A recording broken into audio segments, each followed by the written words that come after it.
My hands are still shaking. NGL. I never thought I'd be posting something like this, but I literally just walked out of my own house an hour ago. I'm Ethan, 35, and Chloe and I have been married for 7 damn years, building what I thought was a solid life. Turns out that solid life was just a paper-thin facade that crumpled the second I walked through the front door this afternoon, the gut punch discovery. I'm still numb, TBH. My whole body feels like a live wire, but my brain is just static.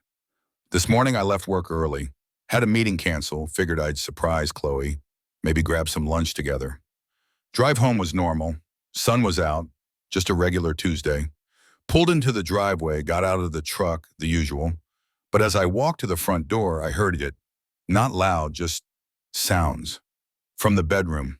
Too intimate, too energetic for an empty house. My gut dropped. It was a cold, horrible feeling, like someone just reached in and twisted everything inside me.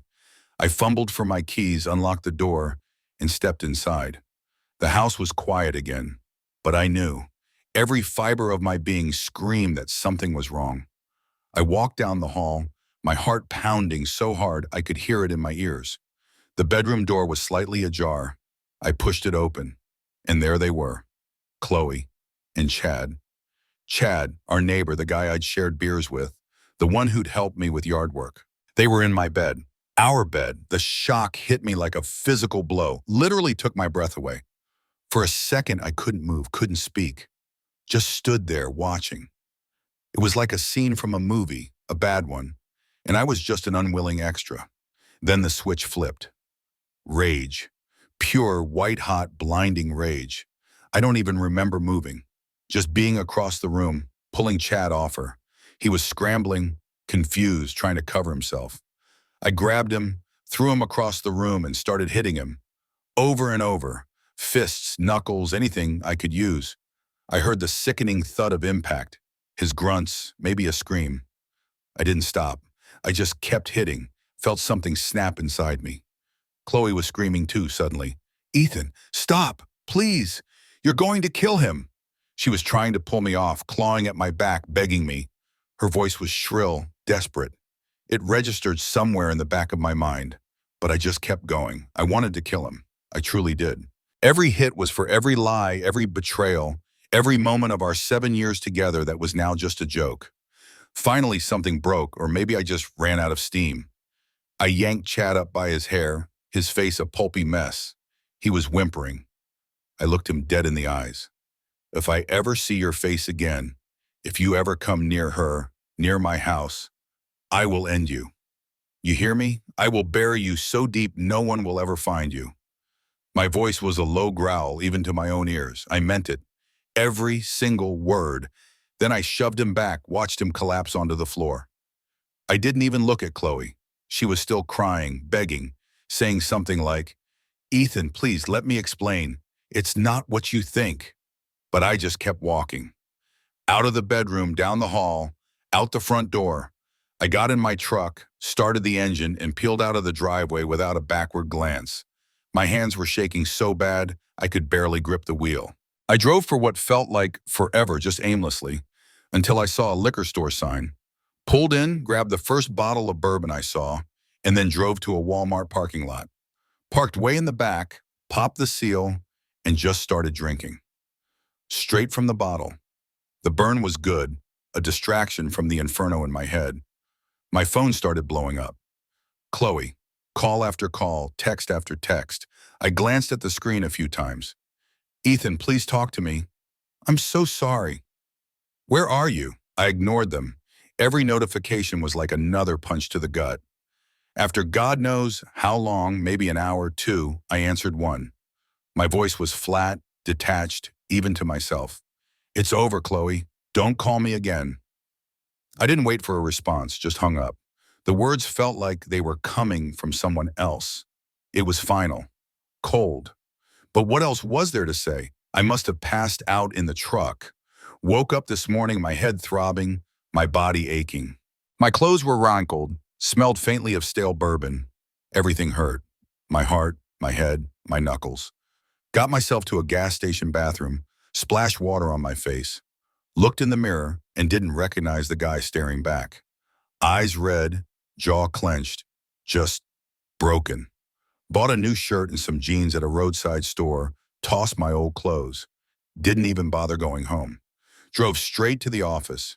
Didn't care about looking like hell, just needed to be somewhere other than that truck. Walked into my cube, sat down, tried to pretend like everything was normal.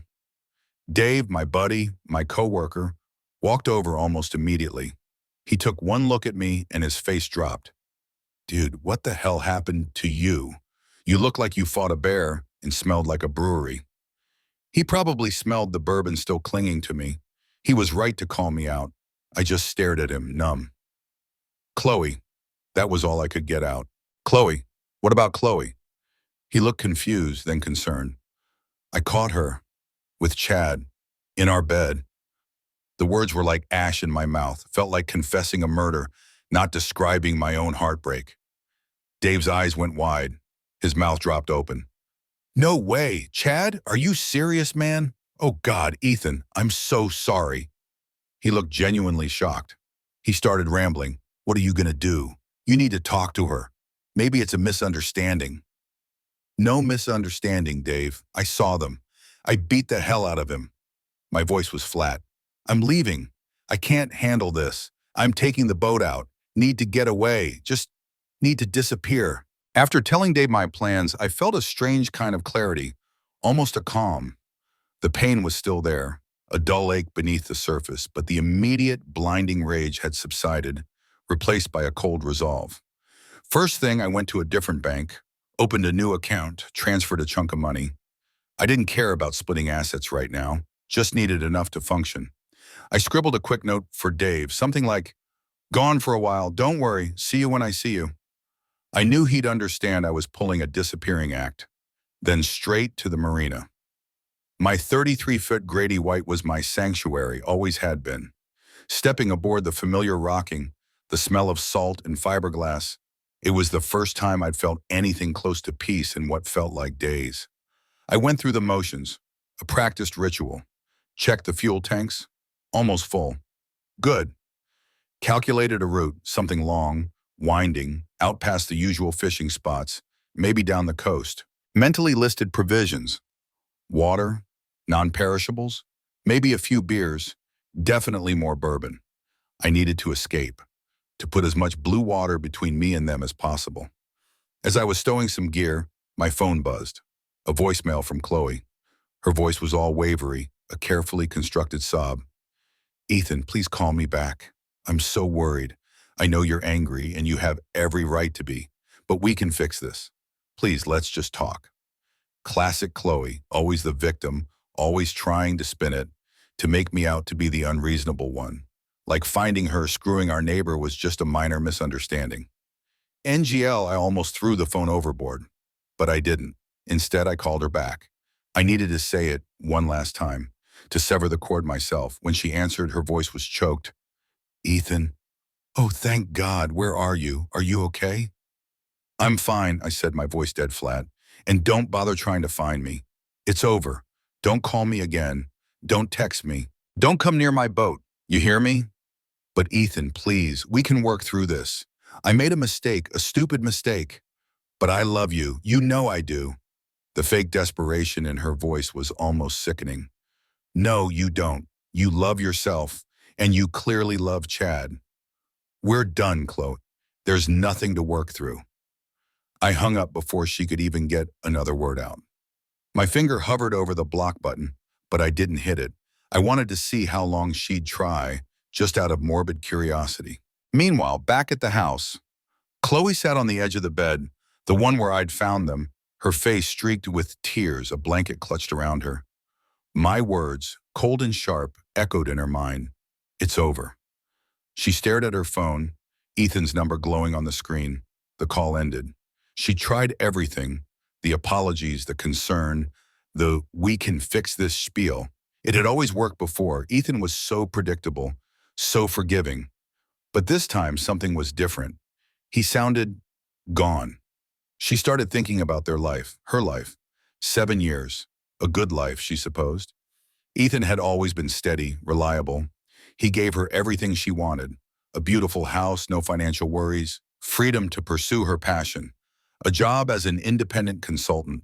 She didn't need to work, but she liked the idea of a career woman, even if most of her clients were just family friends with minor tax questions. But lately it all felt dull, predictable. Ethan was always working, always focused on his business. She craved excitement, something to shake up the monotony. He was generous, yes, showering her with gifts, trips, whatever she asked for. But it wasn't enough. Not anymore. Then Chad had come along. He was one of her new clients, referred by a friend, some complex financial situation that required a lot of late-night meetings at his place. Or sometimes when Ethan was working late, at her place. NGL, it started innocently enough, just talking, laughing. He was attentive, funny, always made her feel like the most interesting person in the room. He actually listened. One night after a particularly stressful consultation, they were just dancing to music in his living room, a little too close, a little too many touches. She knew it was crossing a line, but the thrill, the illicit excitement, was intoxicating. It was different, new. It made her feel alive. She remembered telling herself, no, I shouldn't, but her body was already leaning in. A part of her wanted to be bad, just for a little while. Back on the Grady White, I'd finished loading up the last of the groceries. Bottled water, canned goods, a couple bags of ice. Everything I'd need for at least a week, maybe more.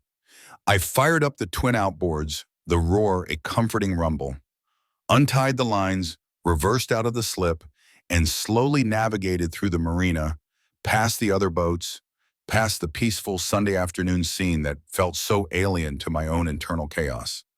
Once I cleared the channel and hit open water, I pushed the throttles forward. The Grady White surged, cutting through the chop, the bow pointing towards the vast, endless horizon. I set the autopilot, a symbolic gesture. My life was now on autopilot, pointed in a direction I didn't fully understand, but away from the wreckage. I stood at the helm, watching the coastline shrink, the familiar houses and landmarks disappearing into the haze. Goodbye, old life. You were a lie. My phone, still clutched in my hand, buzzed again, another text from Chloe. Then another, and another. Dozens of them, missed calls too. A part of me, the old me, might have wavered, might have felt a flicker of guilt, but not this me. This me was cold, hardened. Then the phone rang. It was her, again. I picked up purely to hear what desperate plea she had left. Ethan, please talk to me. I need you. Her voice sounded genuinely broken now. There's nothing to talk about, Chloe, I said, my voice flat, devoid of emotion. We're done. Our marriage is over. You made your choice. Live with it. I hung up, then finally I hit the block button for both calls and texts. The silence was deafening, but it was a good silence. The silence of severance. Meanwhile, back on shore, Chloe, faced with the absolute finality of my words and the abrupt end of the call, must have collapsed. She knew he wasn't coming back. Not this time. With nowhere else to turn, no one else to comfort her, she probably grabbed her keys and headed straight for Chad's place, seeking solace in the arms of the man who helped destroy her life. A couple days out, the weather turned. A sudden squall blew in, forcing me to hunker down in a small, deserted cove. Stuck there, the boat tossing a bit, the rain drumming against the cabin, I had nothing but time. Time to think. The initial shock had worn off, the pure, visceral pain dulled by distance and bourbon. But a new, colder emotion was setting in. A desperate need to understand. Why, Mom? Beyond the immediate betrayal, beyond Chad, what was the real story? I started replaying everything, like a broken film reel. Chloe. We met in college. She was stunning, vivacious, always surrounded by people. I was just me. A bit quieter, more focused on my engineering studies. NGL, I always felt like she was way out of my league. But she pursued me. She said she liked my stability, my quiet strength. We fell hard, a whirlwind romance. I was completely smitten. I thought I'd hit the jackpot. We struggled in the early years, like most couples. Rent, student loans, building our careers. I worked my ass off, long hours, taking on extra projects, all to give us a good life, a secure future. I wanted to give her everything she deserved, everything she dreamt of. I never questioned her loyalty, not once. I thought we were a team, building a life together, brick by brick. What a naive idiot I was. Sitting there listening to the rain, I pulled out my satellite phone. I needed legal advice, but not from anyone local. Too risky. I found a divorce lawyer, Paul, in a different state, someone I had no connection to. Discreet. That was the key. Paul, I started, my voice gravelly. I need to file for divorce. My wife, I caught her cheating. Paul was calm, professional. He listened patiently. Ethan, he finally said, this is going to be messy. You need to protect yourself, your assets. First, don't talk to her. Don't make any agreements. Second, start gathering evidence, everything.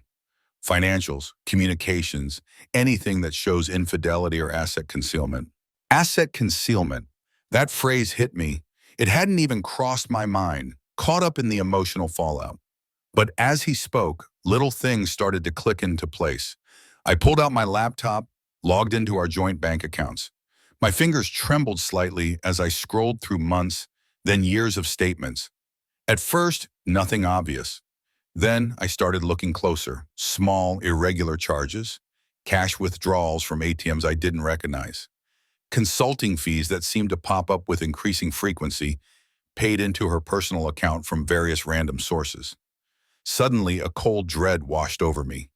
It wasn't just Chad. Was she siphoning money, hiding expenses? My mind flashed back to Chloe's increased work travel over the last year, the vague explanations about clients needing her in other cities, the late nights she'd spent working on a big project. At the time, I'd been supportive, proud even of her ambition. I'd cooked dinner, told her not to worry, encouraged her to pursue her career. Now with this new, colder lens, they weren't just innocent work trips. They were red flags, blinking, screaming red flags I'd been too blind, too trusting to see. It was sickening. Not just the betrayal of my trust in our marriage, but the potential financial manipulation. Was our whole life a charade? Was she just using me? I started making a meticulous list. Every shared asset, the house, the boat, the cabin we owned upstate, our investment portfolios, our joint savings, everything.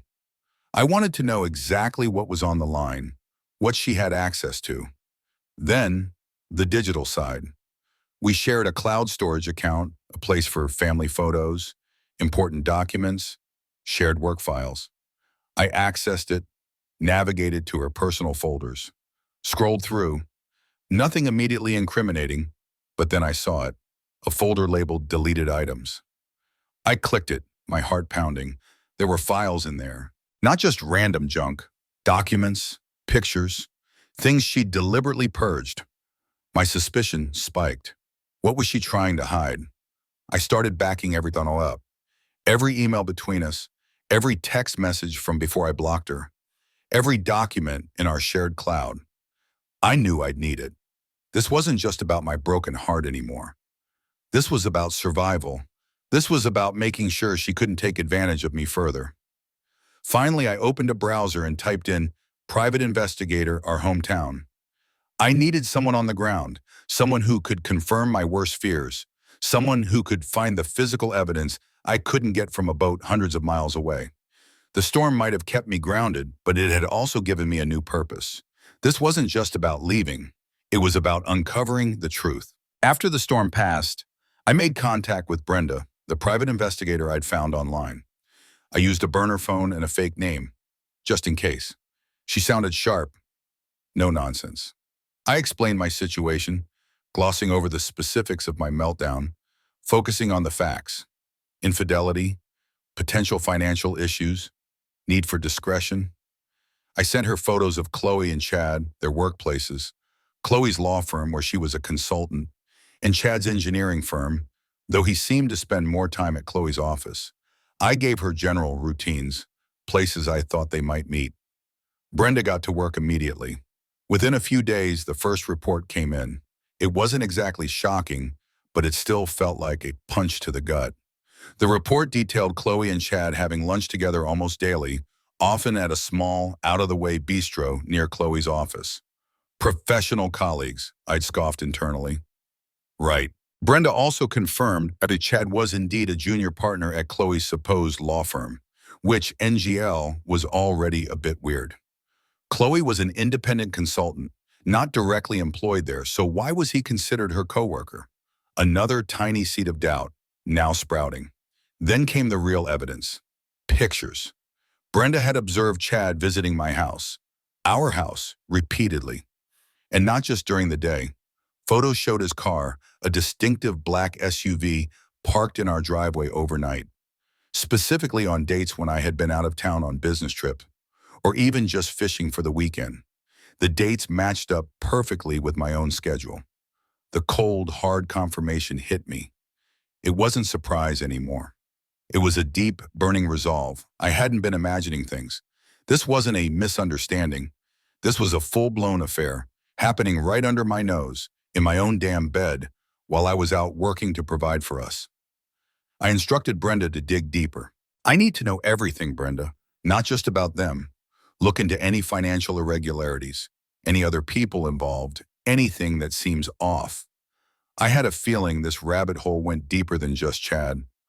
While Brenda was doing her thing, I started to lock down my own digital life, changed all my passwords, bank accounts, investment platforms, email, social media, everything.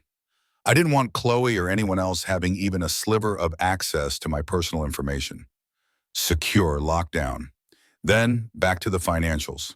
With a new focus, I delved into our joint credit card statements again, the ones I'd mostly ignored before, trusting Chloe to handle household expenses.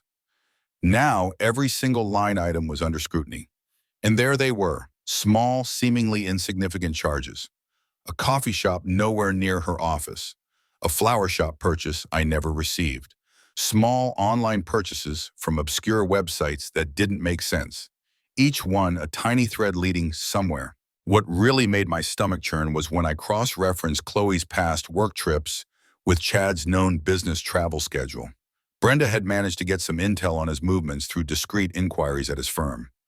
My blood ran cold as I started to find matching hotel stays. Not in our hometown, but in different cities.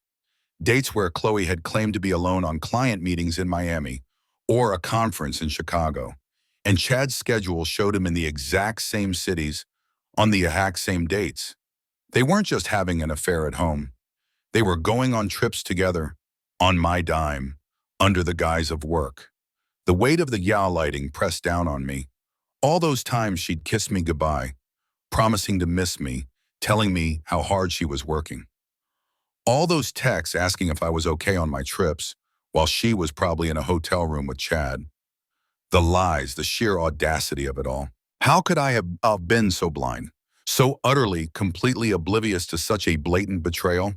It wasn't just physical, it was psychological warfare. She'd made me doubt my own instincts, my own reality. Then a text from Brenda popped up, a single short message. Chad, married, wife's name, Sarah. That piece of information hit differently, not just my marriage, but his too. He was a married man screwing my wife in my bed, going on secret trips. This wasn't just a fling, this was a calculated, double-sided betrayal. My resolve solidified even further. This was no longer just about me and Chloe. This was about bringing down a whole house of cards. Sarah deserved to know, and Chad deserved to pay. Brenda's reports started coming in like a digital avalanche, each one bearing another piece of my trust. The first major bombshell was the discovery of a separate bank account in Chloe's name. Not just a personal checking account, but one that was actively receiving large, regular deposits. This wasn't her consulting income. These were significant sums. I felt a chill. I started digging, cross-referencing dates and amounts with my business records. The realization hit me like a physical blow. These deposits corresponded almost perfectly to specific business payouts, contracts I'd secured, projects I'd completed, money that I thought was being reinvested into the business or our joint savings. She wasn't just cheating. She was stealing from me, systematically siphoning off my hard-earned money. With a nod from Paul, my lawyer, Brenda took things to the next level. She managed to install discrete tracking software on Chloe's work computer. Legally, it was murky, but Paul argued it was a shared asset, and I had a right to protect my business interests, especially given the financial fraud. The reports that followed were like reading a twisted novel, incriminating emails between Chloe and Chad. They were sickening. Chad was full of what I now recognized as textbook love bombing. My queen, you deserve so much more. Can't wait to build a future with you. You inspire me every day. And Chloe, NGL, was eating it up, reciprocating with equally nauseating affection. Reading them felt like a knife twisting in my gut over and over again. They weren't just exchanging sweet nothings either. They were making explicit plans. Future meetups, vacations, even fantasizing about moving somewhere exotic, starting fresh. It wasn't a fling, it was a full-blown alternate life they were constructing, right under my nose. They were picturing a future without me, a future built on my ruin. Then Brenda found evidence of Chloe using my business credit card, not for office supplies, not for client lunches, for luxury items, a ridiculously expensive watch, designer clothes, electronics, all purchased at stores I knew Chad frequented. She was buying gifts for her lover, with my money. The audacity, the sheer contempt for me was staggering. As I pieced more and more together, a terrifying pattern emerged. Chloe hadn't just been a passive participant in her affair, she had been actively weaponizing her position. I remembered several recent business decisions, seemingly innocuous at the time, where Chloe had gently, subtly steered me towards Chad's firm for certain subcontracts or consultations. She'd always had a knack for making suggestions sound like they were my own brilliant ideas. She'd always said, "Oh, Chad's firm is just so reliable, darling, and it's good to keep it local." I had trusted her, I had listened, and she had used my own business to enrich her lover. The cold anger finally broke through my numbness. I called Dave, my business partner and friend. "Dave," I said, my voice tight, "I need you to go through every single invoice, every receipt, every business payout from the last 2 years, especially anything involving Chad's firm or any consulting fees Chloe claimed." I briefly outlined the financial deception, the hidden account, the siphoning. Dave was speechless. "No way, Ethan. Chloe, are you serious? I'll get on it immediately. This is beyond messed up." His shock was genuine, and his offer of full support was a small comfort in the maelstrom of Rome. I felt a potent mix of rage and a chilling vindication. Every single ignored red flag, every dismissed gut feeling, every quiet moment of doubt. It all made sense now. The full, horrifying scope of her betrayal wasn't just infidelity, it was a meticulously planned long-term con. It makes you wonder how deep someone's deception can go and what secrets still lie buried. Stick around to the end to see how life's costly choices unfold. Brenda's next report confirmed she had tracked a burner phone, a cheap pay-as-you-go device registered under a fake name, used exclusively for calls and texts between Chloe and Chad. Another layer of secrecy, another deliberate move to hide their illicit relationship. Back on the boat, fueled by a renewed sense of purpose, I remembered something. A small, decorative box in Chloe's vanity, tucked away behind some perfumes. She always kept it locked. I'd never thought much of it. It just seemed like another one of her little trinket boxes. But now my mind raced. I called Brenda. "Can you get me access to my house just to check something specific?" A day later, Brenda sent me photos. She'd found the box. Inside, not sentimental keepsakes, but expensive jewelry. Rings, necklaces, earrings. Pieces I'd never seen before, and certainly never bought her. A quick investigation, and Brenda confirmed it. They were all high-end pieces, purchased from a local luxury jeweler. And the purchaser? Chad. He wasn't just buying her gifts with my money, he was buying her gifts with his money, too. A whole separate collection, a hidden life, a secret future. This wasn't a fling. This was a parallel existence. Chloe was actively planning a future with Chad, meticulously building a new life. And I was just in the way. A convenient funding source, easily duped. The thought was sickening. The deeper Brenda dug, the uglier it got. Her latest report solidified what I had already suspected. Chloe and Chad weren't just having an affair. They were colluding, actively manipulating my business. Brenda found direct communications, shared spreadsheets, and even invoices that proved Chloe had systematically steered clients, contracts, and lucrative projects from my company straight to Chad's firm. They were essentially running a scam, using my business as their personal ATM. Dave, bless him, had been working tirelessly. He called me, his voice tight with disbelief and anger. Ethan, you were right. It's all here. The numbers don't lie. We've sustained significant financial losses directly because of Chloe's consultations and her suggestions to use Chad's firm. It's hundreds of thousands, man. She actively sabotaged us. Hundreds of thousands. My stomach churned. This wasn't just petty theft. It was grand larceny disguised as marital bliss. Then came the texts from Chloe's burner phone. Brenda had managed to extract them. Reading them was pure torture, a psychological assault. Chloe complaining about me to Chad, exaggerating every minor flaw, every disagreement, painting me as neglectful, uncaring, a dullard. He's so oblivious, Chad. Honestly, I don't know how much more of his boring life I can take. He just doesn't get me. And Chad, the snake, would respond with love-bombing messages, subtly encouraging her, validating her complaints, making me out to be the bad guy. You deserve so much better, my queen. He's clearly not man enough for you. It was a textbook gaslighting strategy designed to make her feel justified in her actions and me feel inadequate. And it had worked. For years. I also realized something else, piecing together old memories. Chloe had been systematically isolating me. Whenever I wanted to spend time with certain friends, she'd have an excuse or subtly disparage them. Oh, Sarah's just so dramatic, Ethan, let's not bother. Or, your cousin Mark, he's a bit much, isn't he? Let's just have a quiet night in. Even some family members, people I used to be close to, had slowly drifted away, and I just blamed it on life getting busy. Now I saw her hand in it all. She was clearing the path, making sure no one would question her narrative. Brenda's timeline of the affair was chilling. It didn't just start a few months ago. It had been going on for at least 2 years, maybe more. 2 years of lies, of secret meetings, of stolen money, and all while I thought we were building a future.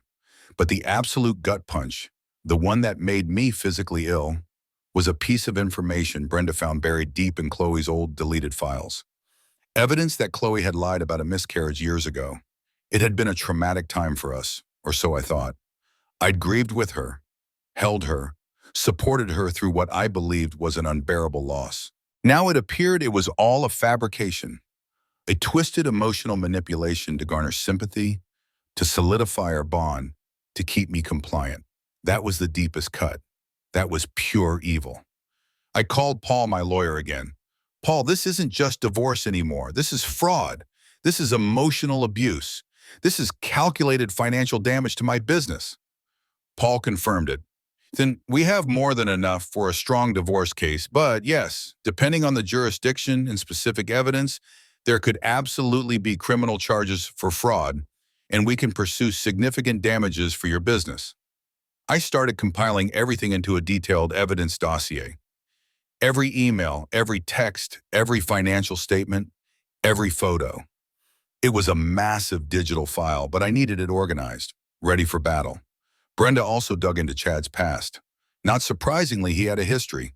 A pattern, actually. Multiple affairs with married women, leaving a trail of broken marriages in his wake. He wasn't just a naive participant, he was a predator. And then Brenda found it. The latest gift from Chad to Chloe.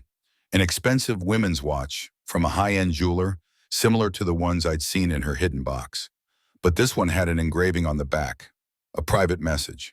Brenda managed to get a clear photo. It read, "To my future, my muse, C+C forever." My blood ran cold. C+C forever. They weren't just having an affair.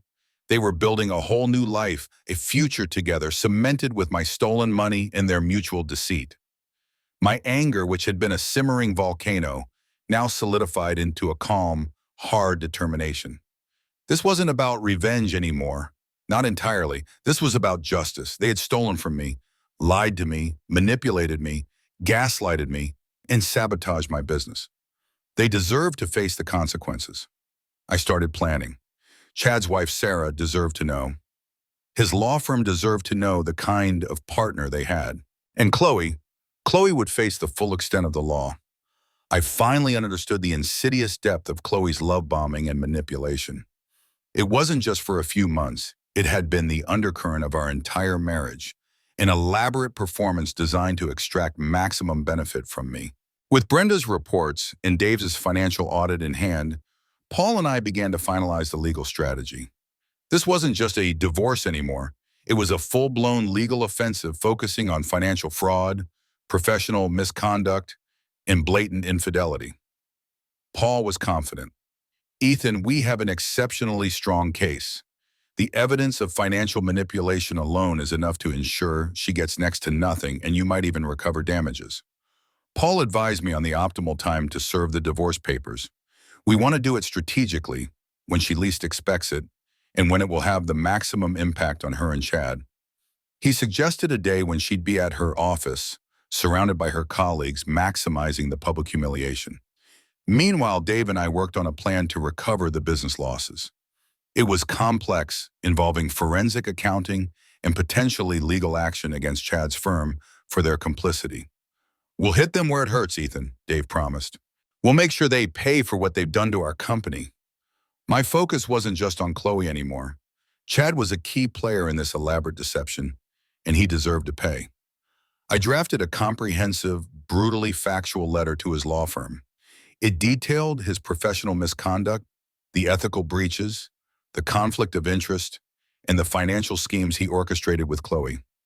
I included screenshots of their emails, proof of the diverted funds, and the clear timeline of their affair. I wanted to make sure his partners couldn't ignore it. Then there was Linda, Chad's unsuspecting wife. Brenda had confirmed her full name and address. I carefully assembled a discreet package of evidence for her: printouts of the explicit texts, photos of Chad's car at my house overnight, the matching hotel receipts, the watch engraving. I didn't include my name, just the facts. She deserved to know the truth about the man she married. I planned to send it anonymously, letting the truth speak for itself. I meticulously planned the precise moment to reveal the truth to Chloe. No confrontation, no shouting, just a cold, definitive statement. The papers would be served, and then, only then, would she know the full extent of what I knew. I wanted to deny her any opportunity for gaslighting, for twisting the narrative, for manipulating my emotions. I made sure all my personal assets, my new bank accounts, my investments, the boat registration, were fully protected, legally secure, and completely untraceable by Chloe. I moved funds, updated beneficiaries, solidified everything. She wouldn't get a dime more than the law absolutely forced me to give her, and I planned to fight even that. All the digital and physical evidence was organized into separate, color-coded files, easy to access, easy to present. The evidence dossier was thick, damning, and ready. I also started writing a detailed confessional letter for my closest family and friends. It wasn't about seeking sympathy, but about explaining the truth before Chloe could spin her own version. I wanted them to hear it from me clearly, factually, before the inevitable smear campaign began. Paul advised me to prepare for a restraining order. She's going to lash out, Ethan. When she realizes her house of cards is collapsing, she'll try to contact you, harass you, maybe even try to break into the house. We need to be proactive. I agreed. I wanted no contact. None. I decided to move back to my hometown, but not to the marital home. I made arrangements to rent a small apartment near my office, a neutral space. The house would be a battleground, and I wanted no part of it. For the serving of the divorce papers, I arranged for a neutral third party, a professional process server. I wouldn't be there. I wanted no part in the immediate aftermath of her discovery. My goal was cold, calculated execution of justice. I mentally rehearsed Chloe's inevitable responses. The tears, the pleas, the "I still love yous," the blaming me, the gaslighting, the victim playing. I knew her playbook inside and out now. My responses would be short, factual, devoid of emotion. The evidence speaks for itself, Chloe. I have nothing more to say to you. Finally, the nuclear revenge plan for Chad was finalized. The letter to his firm, the package to Linda. I wanted him to lose everything he cared about, his reputation, his career, his family. He wouldn't just face a messy divorce, he would face professional ruin. They had built their illicit future on my destruction, and I intended to return the favor. The hammer dropped. It was a Tuesday morning. Paul's process server delivered the divorce papers to Chloe at her office. Not subtly, not discreetly, but in the middle of a bustling hallway in front of several colleagues. The papers weren't just a basic petition for divorce. They were thick, detailed, full of legal jargon about fraud, asset concealment, and infidelity. It was a legal bomb. She was completely blindsided, I heard later. NGL, I felt a flicker of grim satisfaction.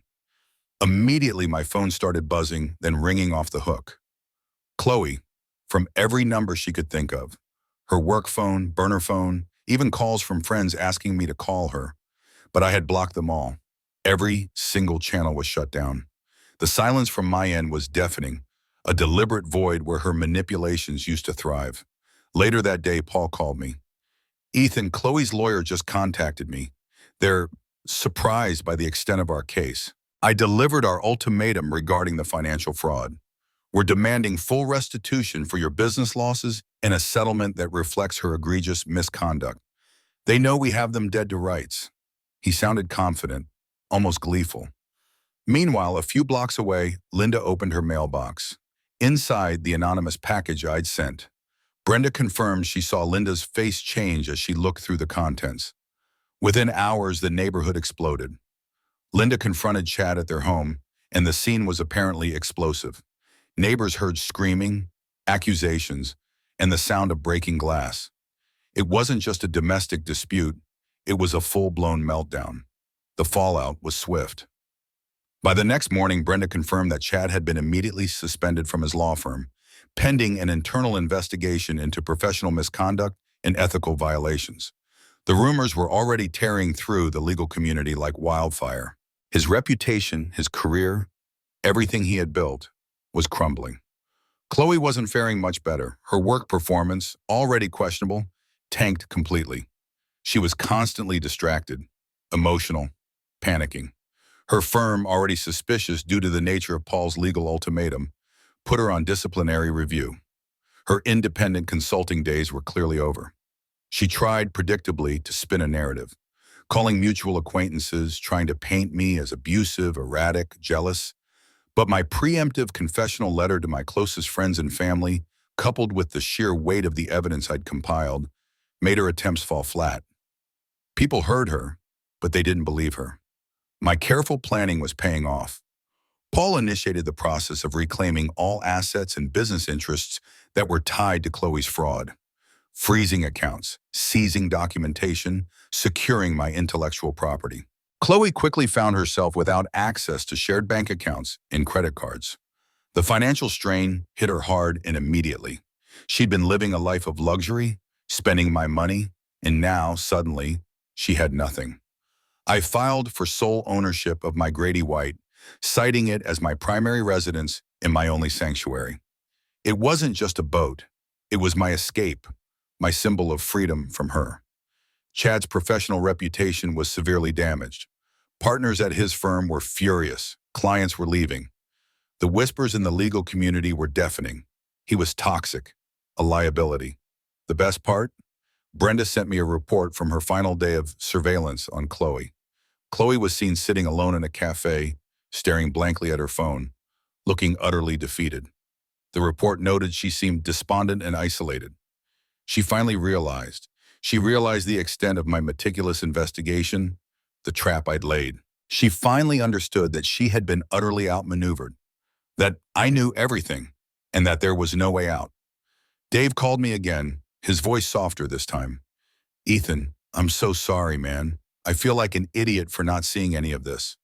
I should have protected you better. His apology was genuine, and it meant a lot. It was a small crack in the wall of my hardened heart. As I sat on my boat, watching the waves, I felt the first pangs of true satisfaction. Not just fleeting anger, but a deep, cold sense of vindication. My carefully constructed plan, born from rage and pain, was unfolding exactly as intended. Justice, slow and methodical, was finally being served. The divorce proceedings were, as expected, a brutal, drawn-out affair. Chloe's legal team fought tooth and nail, trying every dirty trick in the book. They attempted to paint me as emotionally unstable, controlling, even abusive. They claimed I was just a jealous husband making things up. NGL, it was exhausting. Every deposition, every court appearance felt like a re-traumatization. But Paul was a shark. My evidence dossier was a weapon. Every time Chloe's lawyer tried to launch a smear, Paul would calmly present the facts. The bank statements, the emails, the texts, the PI reports, the business audits. He refuted every single accusation with irrefutable proof. Her attempts at gaslighting the court failed miserably. The judge wasn't having it. It was clear who the victim was and who the perpetrator was. While my divorce was unfolding, Chad's life was also imploding. Linda, his wife, didn't just confront him, she shredded him. Paul heard the details from his connections in the legal community. Chad's marriage crumbled in spectacular fashion, far more volatile than mine. Linda filed for divorce immediately, citing adultery and emotional distress, and took him to the cleaners. He lost significant assets, including his house, and was left with practically nothing. Then came the professional consequences. The internal investigation at his law firm moved quickly. With my detailed letter and the weight of the evidence, they couldn't ignore it. Chad was forced to resign. His career, the one he'd built with years of hard work and apparently a history of preying on married women, was in shambles. No law firm would touch him after this.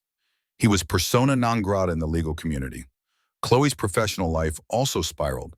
Her consulting firm was effectively shut down. More damningly, her professional license came under investigation for ethical breaches and fraud. The money she'd siphoned, the contracts she'd manipulated, it was all public knowledge within her niche. Her reputation was in tatters. She was unemployable. In the end, I won. A decisive, favorable divorce settlement. I recovered almost all of my financial losses from her fraud. The house, our marital home, was sold, with the proceeds primarily going to reimburse my business. Chloe was left with massive debt, a ruined reputation, and no social standing. The people who once admired her, or were simply indifferent, now either pitied her or actively despised her. She truly had nothing. Slowly, painstakingly, I began to heal. The boat became more than just an escape. It was my sanctuary, my home. The solitude, the endless horizon, the rhythm of the waves. It all helped to quiet the noise in my head. The rage slowly subsided, replaced by a quiet strength. I reconnected with old friends and family, the ones who stuck by me, who read my letter, who understood the nightmare I'd endured. Their support, their belief in me, meant the world. We rebuilt those bridges Chloe had meticulously burned. Dave and I, with renewed trust and a clearer vision, worked hard to rebuild our business. We learned from the mistakes, implemented stricter financial controls, and diversified our client base. The company emerged from the crisis stronger, more resilient, and more secure than ever before. It felt good to build something real again, something honest. I spent countless hours reflecting on the painful lessons, the red flags I'd missed, the unwavering trust I'd foolishly placed, the love bombing I'd mistaken for genuine affection. I realized my own naivety, my desire to see the best in someone even when they were showing me the worst. But that introspection also led to growth. I was no longer the blind, trusting fool. I was wiser, more discerning, more protective of myself. There's a quiet peace now, a profound satisfaction in knowing that justice was served. It cost me dearly, emotionally, financially, psychologically, but they paid their price too. Chloe and Chad were left to face the full moral consequences of their betrayal, completely alone. They had each other, I suppose, but it was a bond forged in deceit and destruction. Good luck to them. I embraced my new freedom, the boat, the open water, the path ahead. It's uncertain, but it's mine. I'm charting my own course now towards a future I control, free from the shadows of betrayal. The scars remain, etched deep, but they serve as a reminder. I am stronger, I am wiser, and I am no longer a victim. The raw, gut-wrenching consequences of Chloe's calculated betrayal continued to define my life long after the divorce papers were finalized. That initial gut punch of finding her with Chad wasn't the end. It was just the beginning of a years-long psychological and financial war. Even now, the memory of her lies, the gaslighting, the sheer audacity of her financial fraud leaves me with a cold, hollow ache. Trust, NGL, is a foreign concept now. Every new person I meet, every new situation, is viewed through a lens of skepticism and caution that I didn't have before. Chloe and Chad faced their own reckoning, and it wasn't pretty. Their lives, once meticulously built on deceit, crumbled spectacularly. Chad lost his marriage, his career, his reputation, everything. Chloe was left with debt, disgrace, and isolation. Their love was built on my destruction, and it left them both utterly exposed. The scars remain, a permanent reminder of the darkness I survived. But I'm stronger, wiser, and charting my own course now. They got what they deserved, and that's a cold comfort I still hold on to. The end.